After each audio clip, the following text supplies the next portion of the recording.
everyone. In the next 20 minutes or so, I'll try to answer the question, is cannabis a psychedelic? My name is Daniele Piomelli, and I'm a professor of anatomy and neurobiology at University of California, Irvine, and the director of UCI's Center for the Study of Cannabis. I'll start off by defining what a psychedelic experience is, and to do that, I will use a classical textbook of pharmacology, the Goodman and Gilman's Pharmacological Basis of Therapeutics. Goodman and Gilman start with the following sentence. They say the feature that distinguishes the psychedelic agents from other classes of drugs is their capacity to compel states of altered perception, thought, and feeling that are not experienced otherwise except in dreams or at times of religious exaltation. You notice that one can reach a psychedelic state also by taking drugs, but also by doing other things, for example, through religious exaltation. So characteristics of these psychedelic experience are a heightened awareness of sensory inputs. So everything that we hear or smell or see is especially lucid, is especially crisp. There is a heightened sense of clarity, but diminished control over what is experienced. There is the feeling that the person who has the experience is in one part a passive observer of the experience, while in another way also participating in the experience, sort of splitness or dissociation. And this is quite important. The environment may be perceived as novel, often beautiful, and harmonious, and is often accompanied by a sense of inner joy and meaningfulness.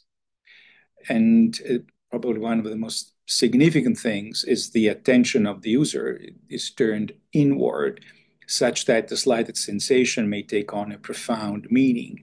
And this is what the American psychologist William James, in his Principles of Psychology, published now over 130 years ago, defines a noetic quality, something that seems intrinsically true. Finally, there is a loss of boundaries and a sense of union with mankind and the cosmos, which clearly is part of the religious experience. Now, why do we use the word psychedelic and not other words like psychotropic, psychomimetic, or hallucinogenic? The reason for that is because those words emphasize one specific aspect of the experience, but not the experience in its totality. And the word psychedelic actually was coined in the 1950s, I believe, by two authors working together. One is Humphrey Husband, who is a British psychiatrist working in the United States, and the other is another British intellectual, Aldous Huxley, who, like Humphrey Husband, worked in the United States. And what you see here is Huxley's famous book, The Doors of Perception, where he describes his own personal experiences with psychedelic agents. And he struggled because of his own understanding of the experience with how to call this experience itself. And they came up eventually, the two of them, through a series of letters, messages that were sending one another, with the word psychedelic, which comes from the ancient Greek psyche, which means breath, but is metaphorically used to intend also the soul, and delos, which means visible or obvious. So something that makes your soul, your inner mind, visible to yourself. And this is the subjective experience as described by many, many people. But there are also objective correlates. We as scientists are always looking for empirical correlates we can quantify, and the objective correlates are related to a particular mode of, a particular brain circuit called the default mode network. And this is a network that encompasses a number of regions in the more rostral and caudal part of the human forebrain, in the prefrontal cortex, as well as in the cingulate cortex and the angulus and the posterior cuneate. And this network owes the name as default mode network because it's the kind of network, is a part of the brain that gets engaged when we are not involved in any specific task. Sometimes it's also called a task negative network.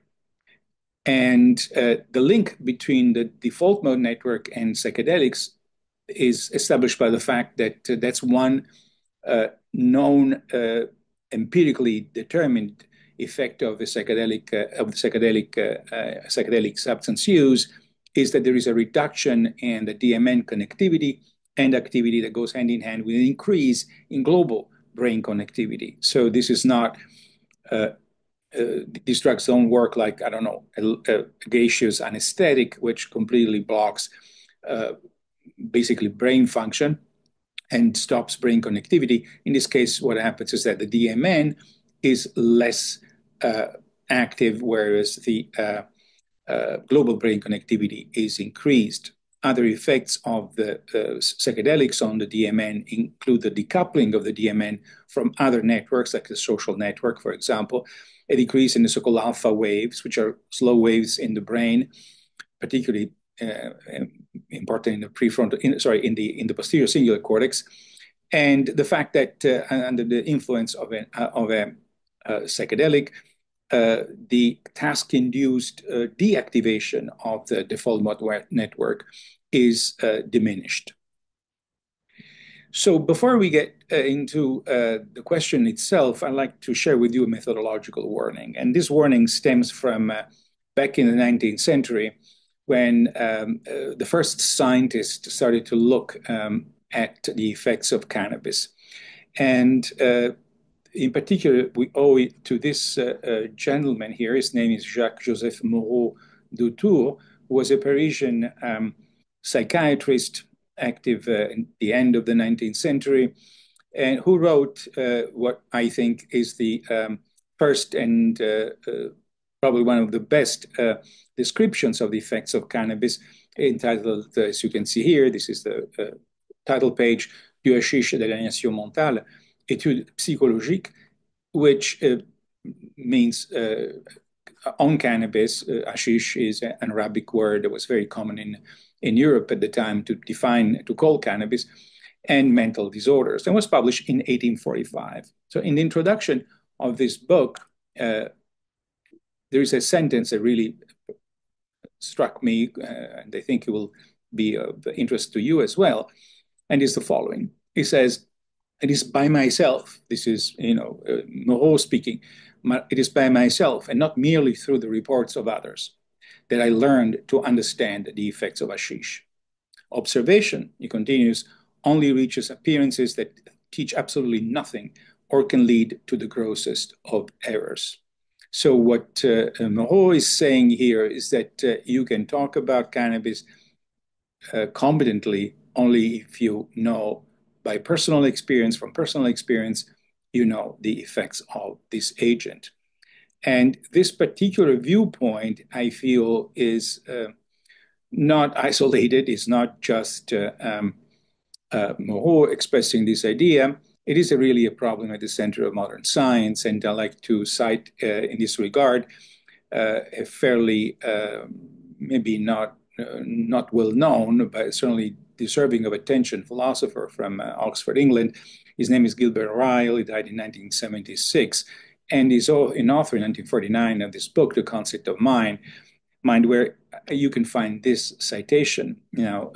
Ryle says, "The competent critic of prose style, experimental technique, or embroidery," just three examples, "must at least know how to write, experiment, and solve."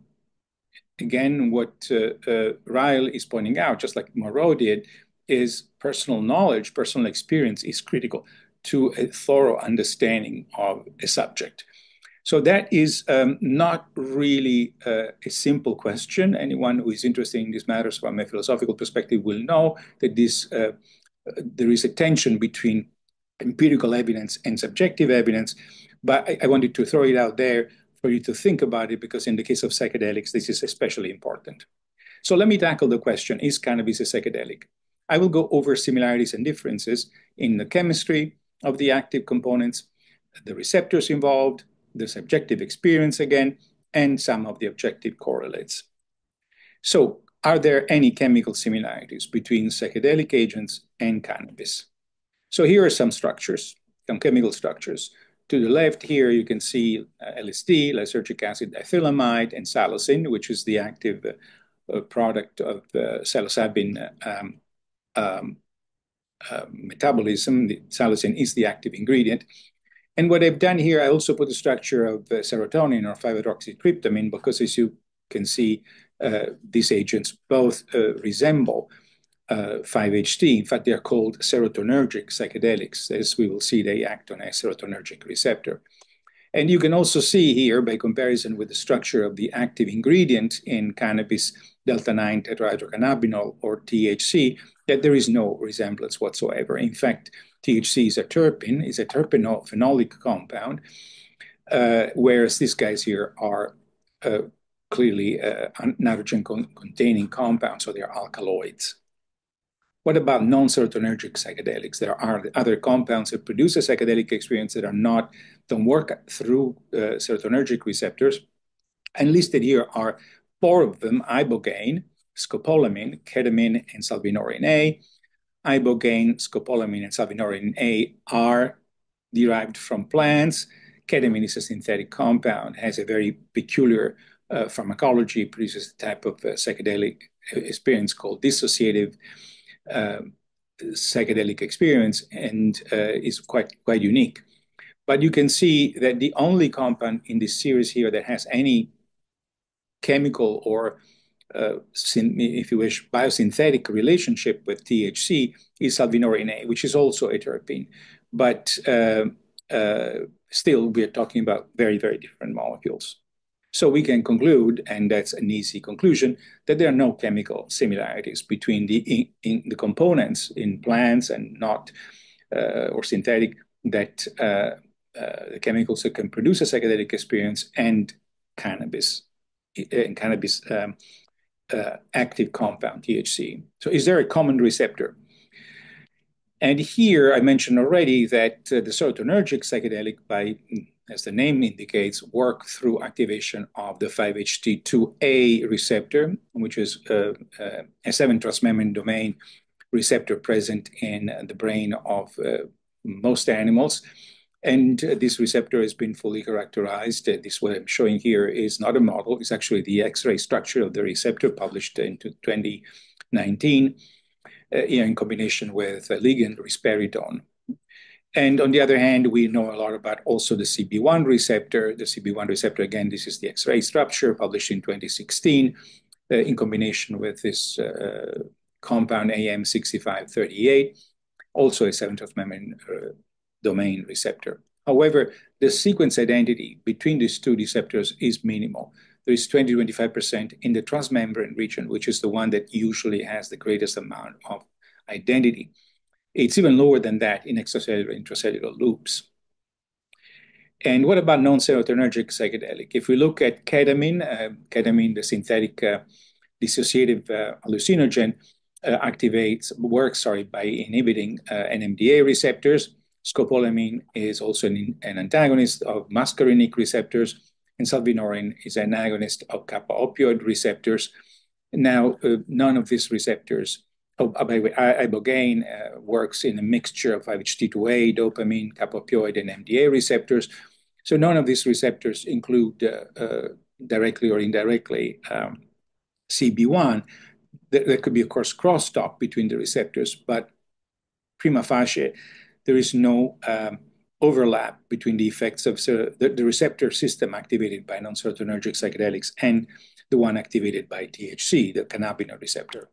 So we can conclude that there is no common receptor. Of course, as I said, it is possible that receptors dimerize, it is possible that receptors interact, but there is no direct interaction of THC with any one of the receptors that are known to produce a psychedelic experience. So what about the experience itself, the subjective experience? Well, let me go over it again. This time, start off with cannabis. And I'm going to use Kaplan and Sadok's Synopsis of Psychiatry description of these subjective effects. Again, it's an old book. I want to emphasize how well known these things are and for how long we have known about them in the scientific literature. So here we go. The effects of cannabis, Kaplan and Sadok write, include euphoria, oneroid states, where oneroid means dreamlike, calmness and drowsiness. The intoxication heightens sensitivity to external stimuli, reveals details that would ordinarily be overlooked, makes colors seem brighter and richer, and enhances the appreciation of art and music. This is actually one of the reasons why cannabis often is used by creatives, particularly by musicians, but also by other artists, because of this ability to enhance sensory stimuli. One of them, by the way, is taste, and that's the reason why under the influence of cannabis, one feels very strongly the taste of particularly sweet and or salty foods. Now, here is another interesting effect of cannabis, that time seems to slow down and more seems to happen in the same moment. So there is a sort of change in time perception. And there is often a splitting of consciousness. While users are experiencing the high, they are objective observers of their own intoxication. And finally, at high doses, the authors conclude, the person may experience some of the hallucinogenic effects of drugs, such as the LSD, and they go on describing them, distorted perception of body parts, which is really not hallucination, it's an illusion, spatial and temporal distortions, increased sensitivity to sound, synesthesia, heightened suggestibility, and a deep sensory awareness. So these are not really hallucinations. And hallucination, just to remind everyone, is perception without an object. So, but these are distortions and illusions that can be produced by cannabis. Now, you might have, someone who listened to me so far, might have noticed that all the things that are now highlighted in yellow, I used essentially the same things for psychedelic agents and for cannabis. One exception I think is important is that really the hallucinating component is so much stronger with psychedelics than it is with cannabis, and that's really where I want to go in the rest of my presentation. But before I do that, I wanted to go back to Moreau and to his wonderful 1845 book, Le Recherche de l'Aliénation Mentale, where he describes in his own words the subjective effects of cannabis. And again, these are really almost exactly the same as Kaplan and Sadok described. I want to go over them anyway, very quickly. So Moreau says, sentiment de bonheur, which is euphoria. Nous nous endormons en rêvant, which is again oneroid states. Erreur sur le temps et l'espace. Time seems to slow down. He also mentioned space, which is something Kaplan and Sadok did not notice. Développement de la sensibilité de l'ouïe, influence de la musique. There's an enhancement of appreciation of art and music. Illusion, distorted perception of body parts, just as Kaplan and Sadok pointed out. And hallucination, which is, as I said, perception without an object. So the hallucination part is really critical to the early experience of people who got to know the effects of cannabis, but it's not something that the regular cannabis user today experiences. Is actually considered almost a side effect of cannabis. It's not part of the intrinsic pharmacodynamic effects of the drug. But we can conclude that in large part, with the exception of hallucinations being more iffy, there are similar subjective experiences. What about objective correlates? In this case, I mentioned, talking about the serotonergic psychedelics, I mentioned the default mode network. And in this case, too, the DMN pops up again. Unfortunately, only in one study, at least one study that I was able to find. And if I am wrong, please let me know. I'll be happy to correct it. It's a study out of the Netherlands where they were really interested in understanding the effect of THC on human executive function. Not so much in hallucinations, just human executive function. And what they did, they gave a very low dose of THC, 6 milligram, in healthy volunteers by the inhalation route. So 6 milligram for a person weighing approximately 80 kilograms, between 70 and 90 kilograms, is really not a very high dose. And in fact, what they notice is that the dosing caused a moderate feeling of high. Not surprisingly, he reduced performance in an executive function task. It's funny that we need to run all these studies to confirm something that everyone knows, but that's important.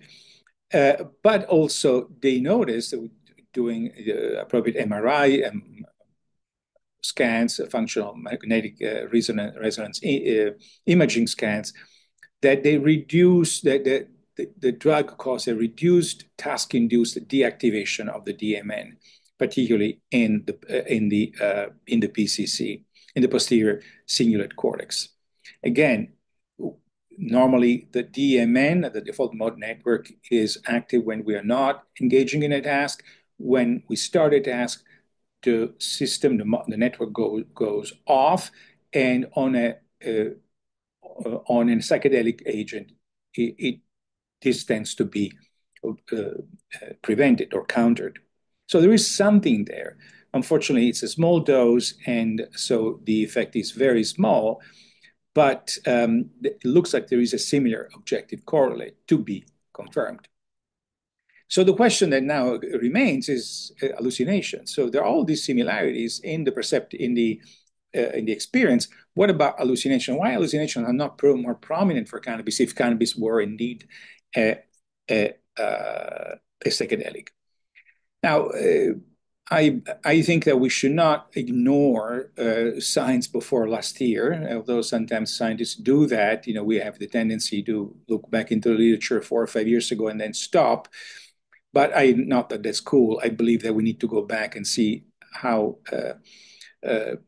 previous scientists in previous generation of ours have investigated matters. And in the case of cannabis, in the 19th century, the beginning of the 20th century, I think there was overall consensus that cannabis causes hallucinations. In fact, the books you see here, this is Moreau's book, and this is a wonderful piece of literature by the French poet Charles Baudelaire and novelist Charles Baudelaire, Les Paradis Artificiels, Opium et Hashish, where he describes very florid hallucinations with cannabis.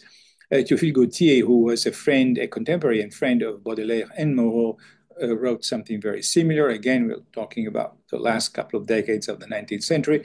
And in the beginning of the 20th century, the German pharmacologist Louis Levin, who wrote a treatise on agents that modify mind-altering agents, Fantastica, he also describes hallucinations with cannabis. So if we also make an extra effort and go into the ethnographic literature to the extent that is possible, of course, it's a gigantic body of work, and I'm not an ethnologist, but if we go take a foray into the ethnological literature, we find that in civilizations, in cultures that use cannabis, they used it in religious context also to induce something that we can consider an hallucinatory experience. For example, in Indian Hindu culture, cannabis is used in the form of bhang. We'll see what that is. And it's linked to the deity Shiva, who is part of the Hindu pantheon. And Shiva is sometimes called the Lord of Bhang. And the idea is that he would consume cannabis, bhang, to aid meditation and transcend worldly concerns. There are excellent studies on this, but I don't think that the last word has been said, but this is an interesting area of future exploration. So now how do we explain this? And I got to say that the explanation is really simple. How do we explain, again, let me rephrase it, how do we explain the fact that today the cannabis hallucinatory experience with cannabis is so rare, and almost never happens? Well, we need to look into the pharmacology. And in fact, this is, again, a couple of pages from Moreau's book, where he explains how back in the days, so this is in Paris in end of the 19th century, back in the days, they would prepare cannabis for consumption. And the name that they gave to it is dawamesk. And dawamesk, you can see it here. Now, for some reason, it's spelled with a K, is an Arabic word. Not very common, but dawamesk indicates an extract of the cannabis flower and leaves of the female plant.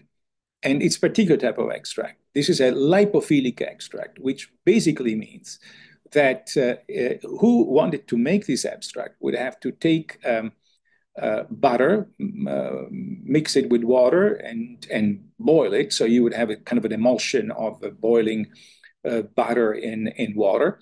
And they would add the flour and the leaves to this and boil it for some time. So this is essentially a decoction, a lipophilic decoction, until it's reduced to a very thick syrup. It has a very intense green color and a very strong smell, as you can imagine. Anyone who knows the smell of cannabis, that will be very, very intense. And it's then strained, like you would do with a Greek yogurt, and is mixed with nuts and honey, and is consumed orally on an empty stomach with a cup of coffee. So I wanted to highlight that when Charles Baudelaire, who also, like Moreau, described the preparation, he says, if you don't prepare it this way, it doesn't work.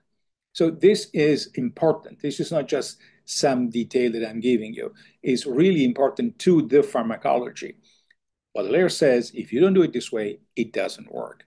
So, by the way, how do people in the Hindu religion prepare ganja or bhang?